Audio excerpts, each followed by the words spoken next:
لحد هذه اللحظة اللجنة التي تحقق في هذه المسألة والقيادات الحشد الشعبي تطالب ببعض المعلومات وببعض الوثائق.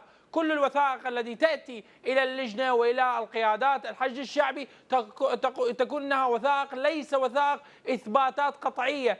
اليوم نحن حتى موضوع الاختطاف أو القتل ما يقارب 700 شخص، لا، هذا موضوع لحد هذه اللحظة. البعض يقولون بأنهم من قتلهم أنهم بعيدين عن الحشد الشعبي، والبعض يقولون أنهم من الحشد الشعبي، ولحد هذه اللحظة كل جهة تقول الموضوع الذي تراه مناسب. ولهذه اللحظة لا يوجد أي موضوع، يعني شيء ملموس من قبل عفوا اللجنة التحقيقية في هذا الموضوع.